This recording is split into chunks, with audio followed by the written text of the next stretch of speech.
Welcome back to Culture Drop. I'm your host, Jed, and I'm joined once again by author and cultural critic William Devitt, where today we're trying an interesting musical exercise where probably an ongoing series, one of us is going to introduce the other person to music they may not be that familiar with and get their reactions to it. And today it's Kimya Dawson. William has been a big fan of Kimya's work and sent me a bunch of tracks to react to. And I took a bunch of notes and we're going to discuss. So make yourself a tasty beverage, kick back, and enjoy the conversation.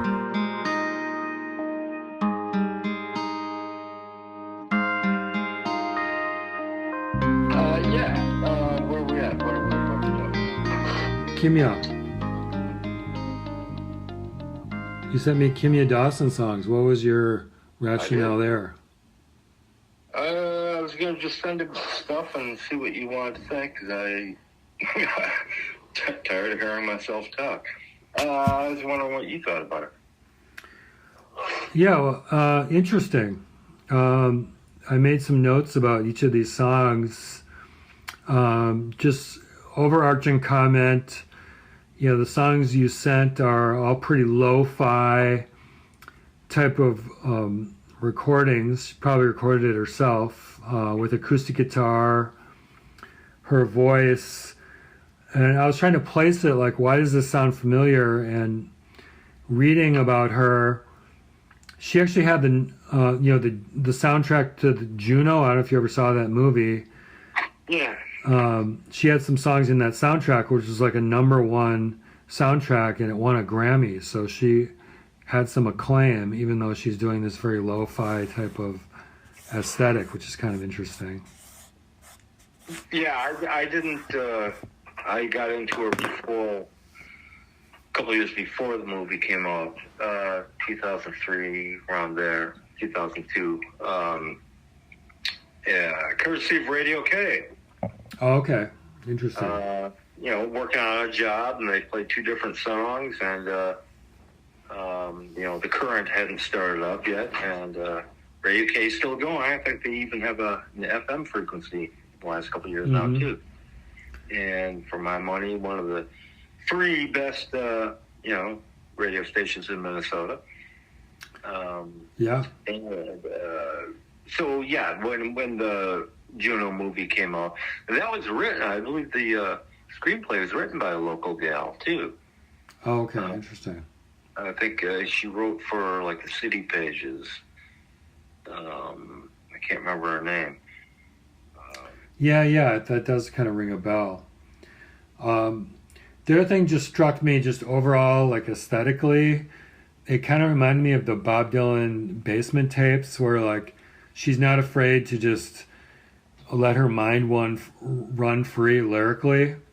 There's a lot of brilliance in these songs. Like, she'll get very localized, just talk about something happening with her friend or her cat or something on the dock, or murder ballad, someone got shot in the face.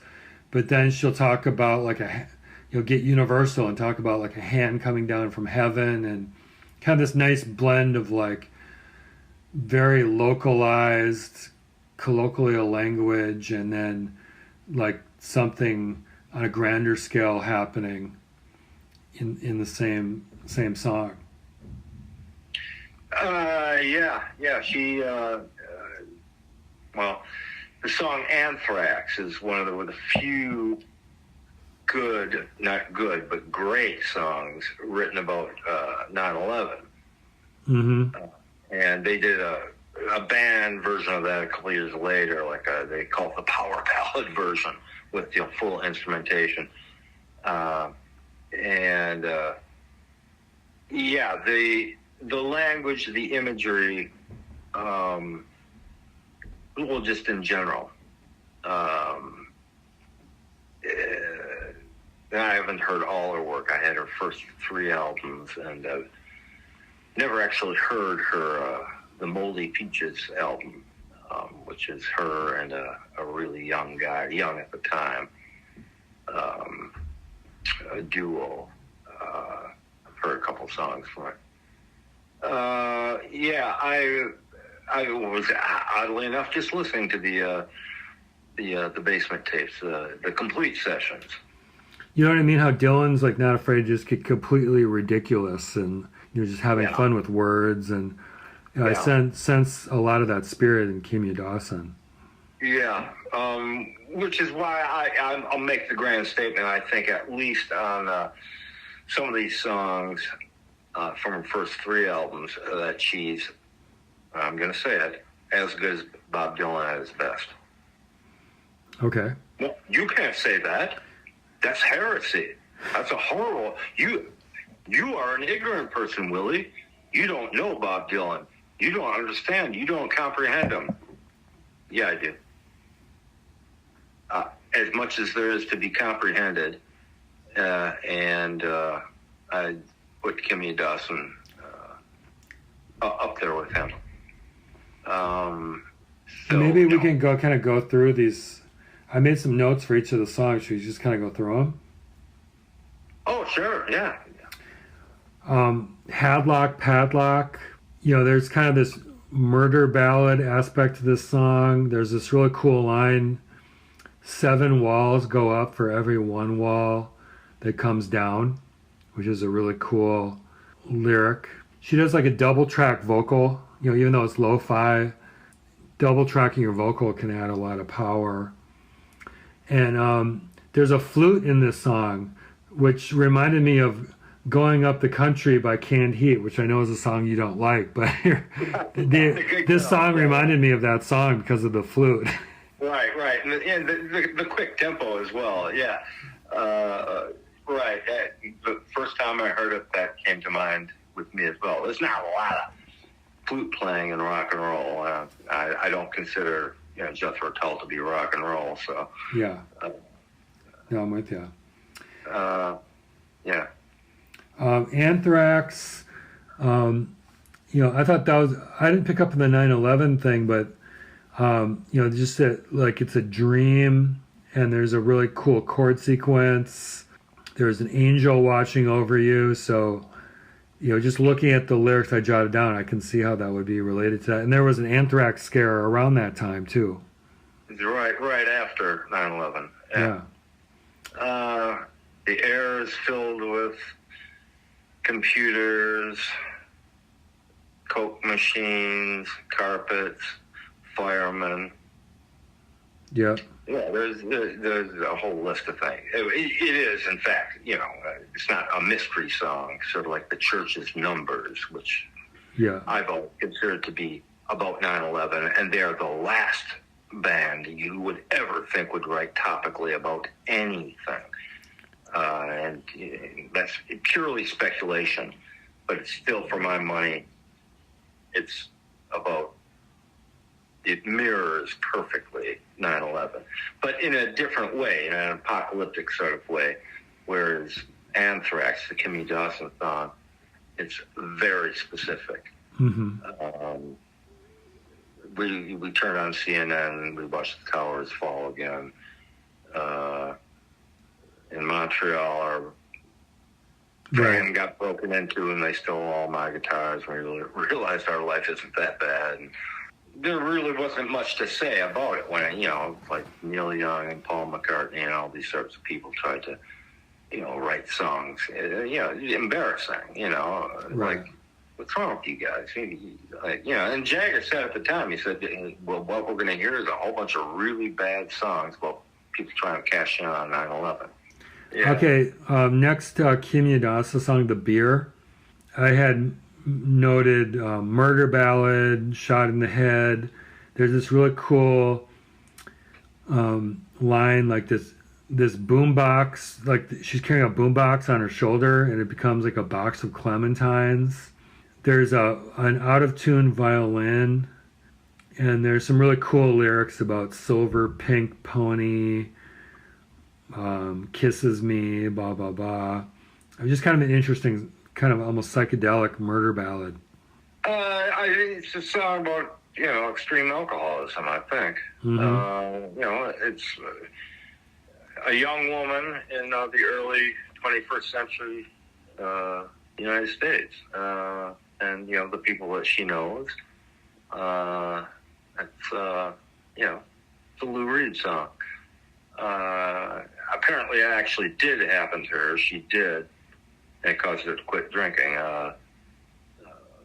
OD on alcohol and prescription drugs. And Yeah, I read about that on Wikipedia, and apparently, like, her situation was dire, and she woke up from her coma the next day, which was like unheard of. Yeah, I just read that too. I was looking up her discography on Wikipedia, and I read her full profile. But the words rang true. The people I knew, even though it's a younger generation than mine, it mirrors. It just, my friend came home on acid. I was holding his shotgun, dressed up like Tina Turner and Beyond Terror Dome. He said, "Look, don't shoot me." She said, "I won't. You're my friend. I love you."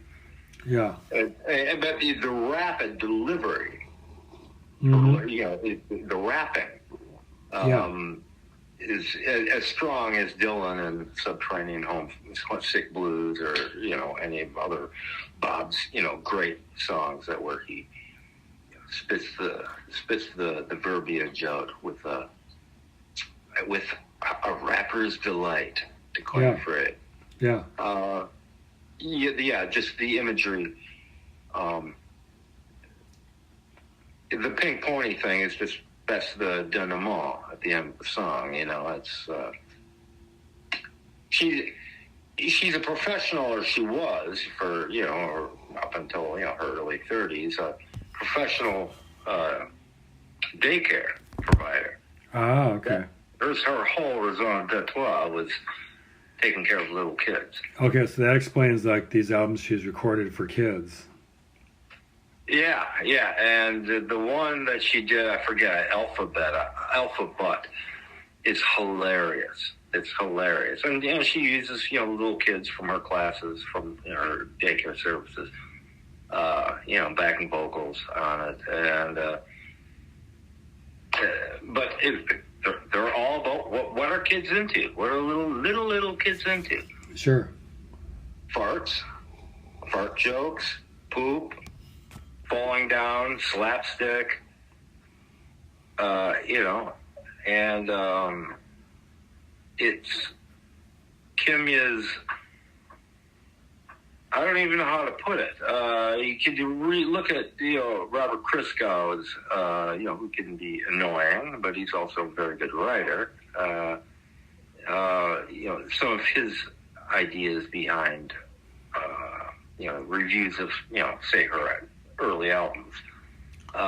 He'd be able to put it better than I'm able. I don't know. Just it's the absolute. It's earthiness and the ethereal combined to. She's not a bummer. She's writing the beer. Well, the beer, had laugh. I mean, these are not happy campers in her songs. Right. Headlock, padlock. What's the line about? I went to the mall, got my Mazda, and went to the mall, bought a big Johnson shirt, and my friends or my mom or friends or whatever told me to get to roast beef Mighty Bites, whatever those are, and outside New York State, outside New York City, and a pack of old golds. Probably like a Slim Jim or something. Yeah, right. It's just, I know these people. I don't want to know them because they tend to be miserable, godforsaken, desperate people, white or black. And, Kimmy is black. It seems more real than all those, hip-hop guys and so-called rappers, so-called hip-hop guys trying to keep it real and all that. It's like, no, this is the real thing here. Never mind. Yeah, that's actually a really great observation. Like, current hip hop, every time I hear it, it's so boring. It's the same old stuff, and this is like much more real, much more interesting. Well, there was a thing, I don't know if you recall, probably, late 90s, early aughts, they called it backpacker, hip-hop. And it was, people like our, local boys, Atmosphere and, Slug and Rhyme Sayers Collective. And for one thing, it tended to be much more lo-fi recording. It tended to be more rhythmic, funkier, and just topically, the guys are just like, oh yeah, so I went to the grocery store today, and here's my store. Oh, going to the grocery store, and then I called my girlfriend. Here's and here's how my night ended up. But real stuff. That stuff didn't get on the radio. That was punk rock. Yeah. Of course. No, I remember that they played a lot of that on the Current at the time. Oh yeah, and they probably still do. But all this nonsense. I don't get me started about it because the production values and topically. I can listen to NWA's first album, which came out in 91. For its sonic quality and its sheer outrageousness and vulgarity, and Public Enemy is a whole nother trip, a whole nother production crew, the Bomb Squad, and, that's a whole nother thing, and that still holds up today. That's right. But as far as you don't like rap? Yeah, I like rap. Yeah, I like Chuck Berry. I like Bob Dylan. I like Kimya Dawson. Yeah. Speaking of Chuck Berry, I saw this really interesting documentary last night. It was one of the producers was Mick Jagger. It came out like a year ago. It was on Jerry Lee Lewis, and it was all in his own words. It was just all vintage clips of him either performing in a concert or in a TV show or him being interviewed throughout various stages of his life, and it's very well done. Jagger did that. I know he did the James Brown biopic. Right. It was actually very good. Yeah. And the guy died. I forget his name. He died very young in the last couple of years, last 2 years or something. And Jagger was the producer, not the director, but the producer behind it. Yeah. I didn't. I'll check this out about. Oh yeah, Chuck was he was a clever mofo. He was highly intelligent, articulate. I don't think I'd want to hang around with him any more than I'd want to hang around with Lou Reed or whatever or whomever. Chuck's an interesting cat because clearly super intelligent, lyrically very astute, but he was definitely writing stuff to have hits. He wasn't just trying to musically express himself. That's why he existed. Right. Yeah, he said, what are the white kids gonna want? Exactly. The people on the labels are white people, but we know that the cool kids are listening to what they used to call until very recently, race records. So what if I combine the two? What if I combine the hillbilly sound, the white country sound, and the Negro sound of the race records and see what happens? And that's what the man did, and all bets are off. That's what Jerry Lee Lewis did. He kind of revealed his secret. He grew up in this particular town. I think it was in Tennessee. And he would walk by, there was this one juke joint, and he would walk by, and he was underage, and he'd go, B.B. King would be playing, or whoever would be playing, and he'd see people, how they're playing, and how they're playing piano, and he said basically, his shtick, his Great Balls of Fire and all that stuff, the black guys were doing that, and he basically just copied that verbatim, and he's like, this is just freaking brilliant, this is what I want to do. And he just copied that, and it became huge. Sure. He wasn't just listening to the sounds sonically. He was looking for how the music affected people, visually, physically, how they responded to it. So, Little Richard was, he was already doing it too. Oh yeah. And so Jerry Lee just, I don't know who had a record out first, Little Richard or Jerry Lee. These are weird people. These people that come from the church, in their respective, social milieus, Jerry Lee Lewis's cousin was, who's the TV televangelist that got busted? Jimmy Swaggart? Jimmy Swaggart, yeah. That was a cousin of Jerry Lee's. A cousin, yeah. I thought there were three of them. There was Mickey Gilley, Jimmy Swaggart, and Jerry Lee Lewis were all cousins, and they all were brilliant piano players and singers, and Jimmy kind of like brought it to the church. Jerry brought it to the devil. There's this really interesting recording, he made his dad drive him to Sun Studios, and because he believed in himself so much, he's like, Dad, you got to drive me to Sun Studios. And there's a recording of him arguing with Sam Phillips. He's like, Sam, I've got the devil in me. And Sam's like, no, this is like what the people want to hear. It's going to motivate people. Jerry Lee Lewis very much believed in like that fire and brimstone stuff, but and later he became Little Richard, embraced Christian music, but at that time he's like, I'm embracing the devil's music. This is what I'm doing. Well, he's a crazy person, the same way that Little Richard was a crazy person. Yeah, and very simple-minded, not educated. He had a very kind of simple-minded approach to it, but such a vibrant performer, and he had that crazy hair, and you look at some videos and pictures of him with he had that curly hair, and his locks would kind of come down over his forehead, and he looks like he's someone from 1979 or something. It's kind of this alien way ahead of his time. Oh yeah, that's a good observation. Yeah. And of course, guys from '79, Brian Setzer, God bless him. He's, great guitar player, great performer. That's who they were looking at. They were looking at Jerry Lee Lewis, Gene Vincent, Eddie Cochran, more so than Elvis. That's right. When they were, starting to.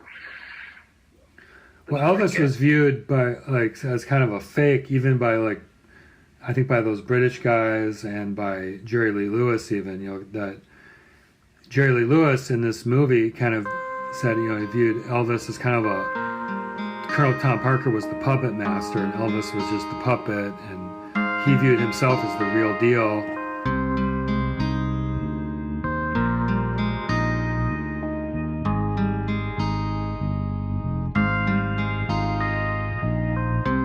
Okay, so on that note, should we loop back to Kimya? Yeah. Okay, for Boxer. There's a drum machine on this song, and what's really interesting, it's a song about her cat. She gets really emotional at the end of it, almost breaks down crying, and you and I are fond of cats, so that song really moved me. But one of the interesting things is there's a drum machine, but the drum machine is not in time, which is a pretty spectacular thing for a drum machine. How does a drum machine? Maybe there's a person controlling the drum machine, and it sounds. I noted here. It sounds like it was recorded at about 4 a.m. Someone who's under the influence of a lot of things. But that was before I realized, that's because she lost her cat, so maybe she's just heartbroken. But I just love that she's not trying to make it polished. She's and this comes through in a lot of her songs. She's really just trying to lay it down. Just keep it real, and this is a great example of that. Yeah, that's one of the two songs I heard on Radio K, and that's the one I heard first before the other, which was, days or weeks apart. She had two albums that came out simultaneously in like 2002, 2003. Like her second and third album. And I remember hearing it, and there I'm painting or, sanding or whatever I'm doing. And, people like to talk about, they heard such and such a song on the radio in their car, and they almost crashed their car or had to pull over or whatever. Well, I wasn't driving a car or whatever. But to say it gave me pause during the song. I can imagine. It did. I stopped what I was doing, and there was no one else around. I was just working alone for Slumlord, and I think I listened to the next few songs to hear who the artist was, and when they announced it, I think I turned the radio off and kind of sat still for a while and said, well, I'm going to try and find that record, and I did. But yeah, it had that effect on me. The drum machine thing, I think might be, I don't know if it's her. I think these were recorded in her bedroom, apparently. So whether it's her manually manipulating. Yeah, it might be someone probably manually playing a drum machine. That's why it's not quite. Intentionally decays, the meter decays at the end is intentional. It seems that she would not be that calculated. If she is that calculated, well, then she's as brilliant as Prince. But it decays, she's decaying, and, ultimately just falls apart at the end of the song. Yeah. Sobbing. And it's an act. It's a very good, very convincing act. Maybe it is. That's what we call art. Is short for artifice, is it not?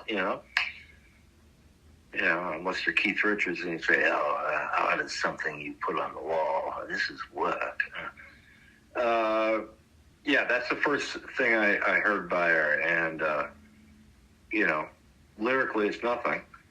It's it's pure, unadulterated. And that's, easy cliche terms to use, to throw around, but it's pure and unadulterated emotion. Yeah. And there's no screaming, there's no bellowing, there's no, Whitney Houston histrionics or Roger Daltrey histrionics or anything. It's, that's all there is. That's to say about that thing. Yeah. Or that time. Well said. It's a big deal. It's a big deal. We've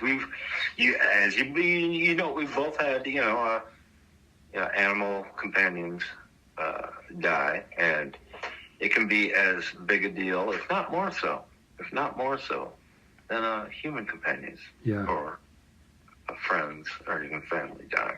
Yeah, that's right. Humans are wired that way.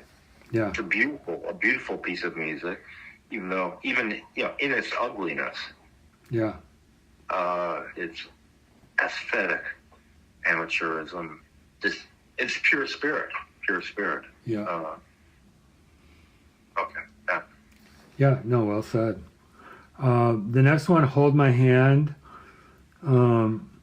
That was interesting. It starts with there's kind of like a lot of kind of ambient white noise, which is probably just down to the lo-fi recording of it, and there's this recurring theme about calling this social worker who's kind of a jerk and not being very responsive to like trying to get help. And there's this really cool chorus, but the chorus changes every time. Like the melody stays the same. It's like this catchy chorus, these catchy lyrics.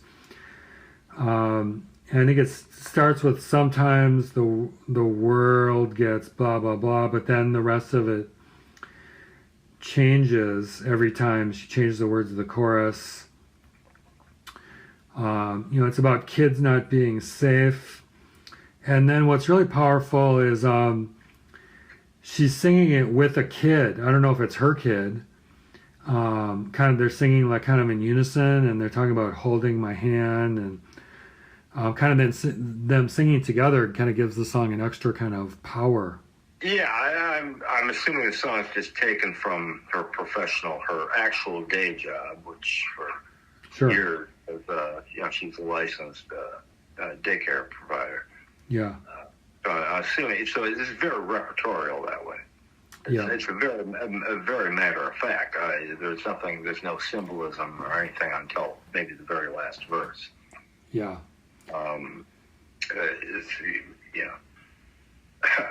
Well, maybe I'll call Oprah. That's right. There's the whole thing about calling Oprah, which is a really cool lyrical idea.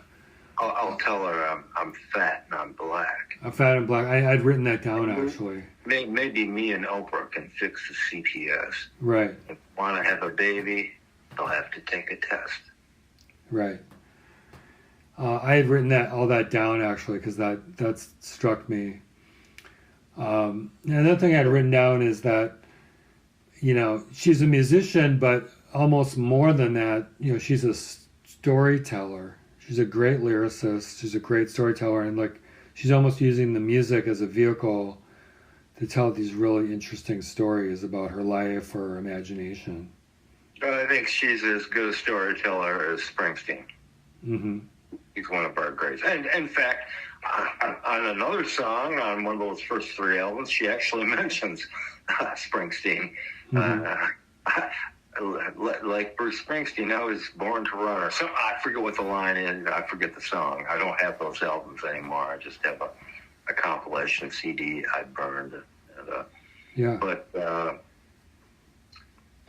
think she's as good as Springsteen. Just like I think she's as good imagistically as Dylan. Sure. And I'm not saying that to be, controversial or listen to this stuff. Oh, hey, that Willie, he's really onto something. As far as the chord progression, it's funny. You mentioned that's what they used to call folk music. That's right. Very subtle change, a very subtle chord change, even just in a 3-chord song or 2.5-chord song. Yeah, the chord changes in that chorus are really catchy.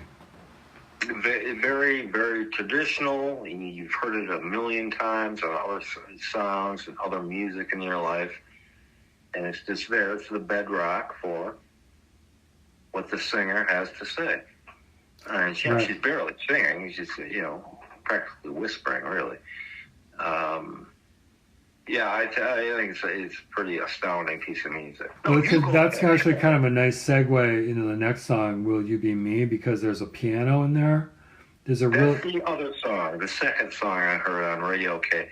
And just as a preface to your review, the DJ afterwards, he was obviously a young woman, and she said, that was Kimya Dawson from her new record, blah, blah, blah. That is the scariest woman in rock and roll today. Like, what? Interesting. I can't remember if she said it before introducing the song or, after the song or the block of songs. But I just remember them saying that, the DJ. And, as I've said, I went out and sought out, bought 3 albums all in one go at Cheapo. It's that little piano. It's almost like an eel thing, Yeah, it's a really clever little piano riff, and this one I actually would like to hear recorded really well because the piano figure is so cool. Well, the guitar, is that a guitar? It sounds like there's a piano and there's a guitar. They're both really, really cool tracks. So does it not sound like a harpsichord, the guitar? Oh, that's interesting. I'd have to go back and listen to it. There's a double-tracked vocal, which sounds great. There's a piano. There's an acoustic guitar. And then there's really interesting lyrics. She talks about playing Pac-Man in the woods.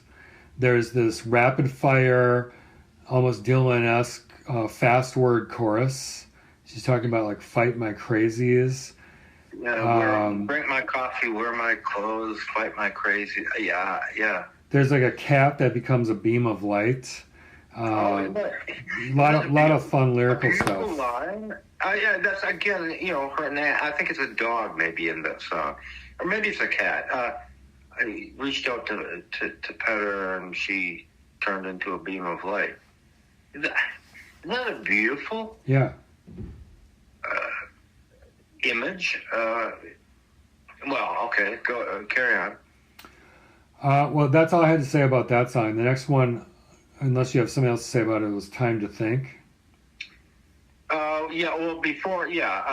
Just as far as the last song, You Be Me, the very last line, was it, bouncing and is so high, but watch out for the power lines. Oh, that's great. Unless you want to die.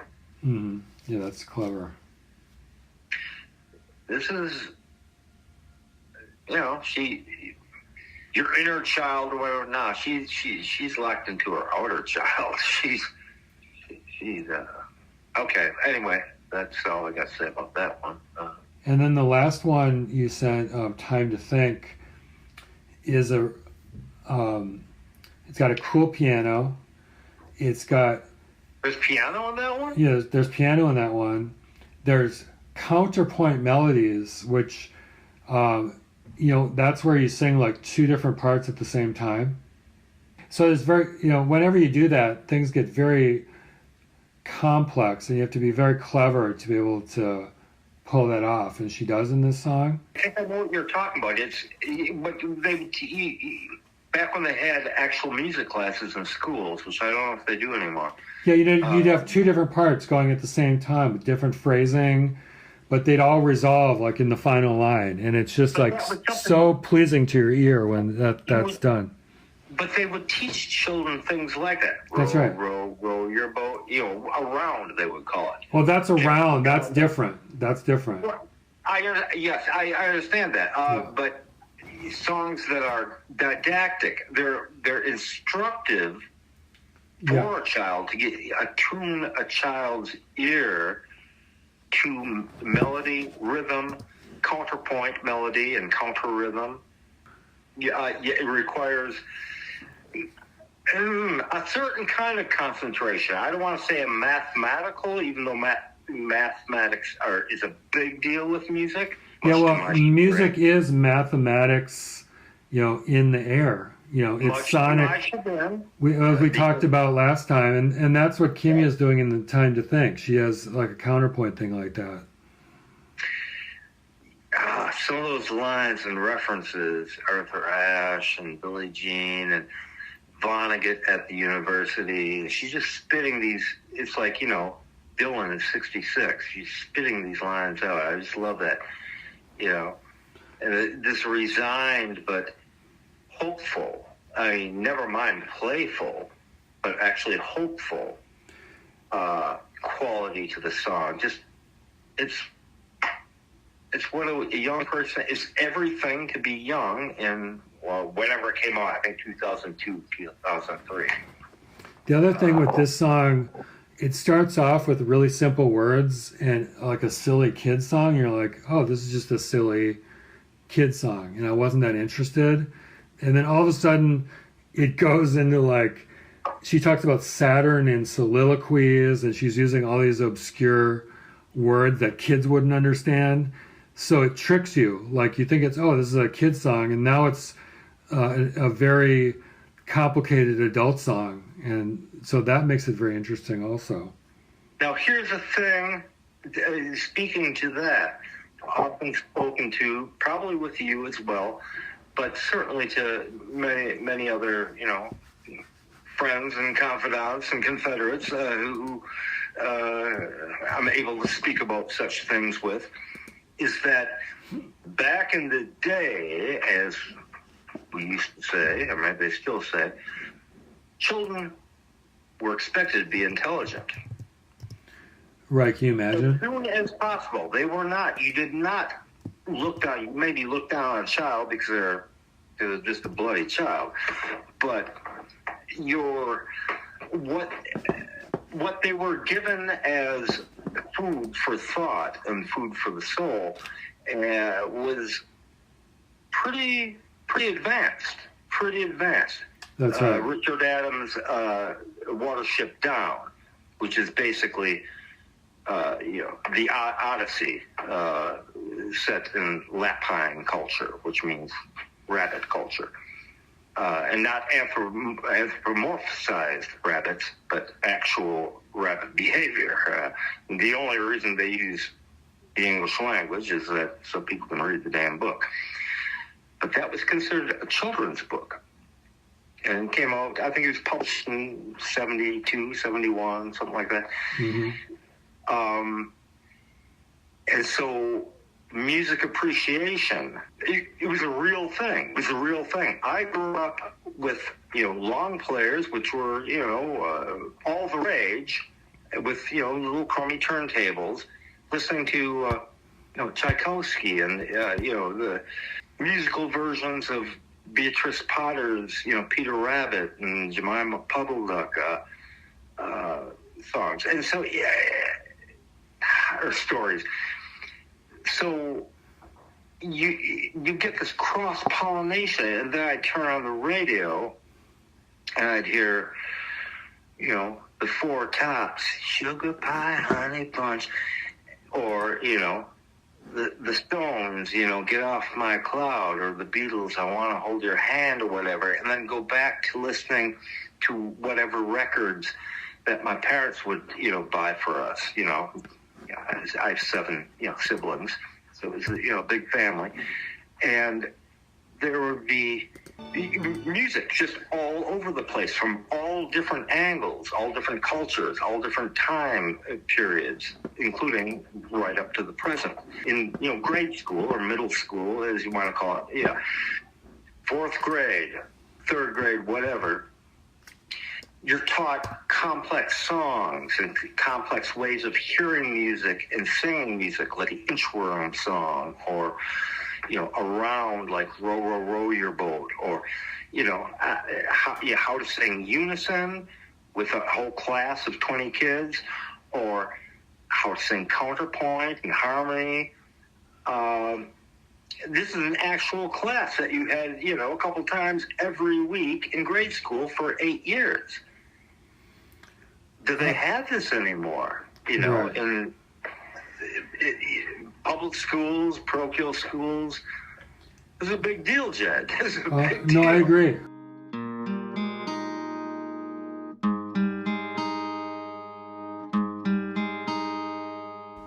Had you heard of Kimya Dawson, or were you familiar with her? Yeah, I knew the name. Looking her up, she looks familiar. Like I said, I definitely knew her stuff from the Juno soundtrack. Okay.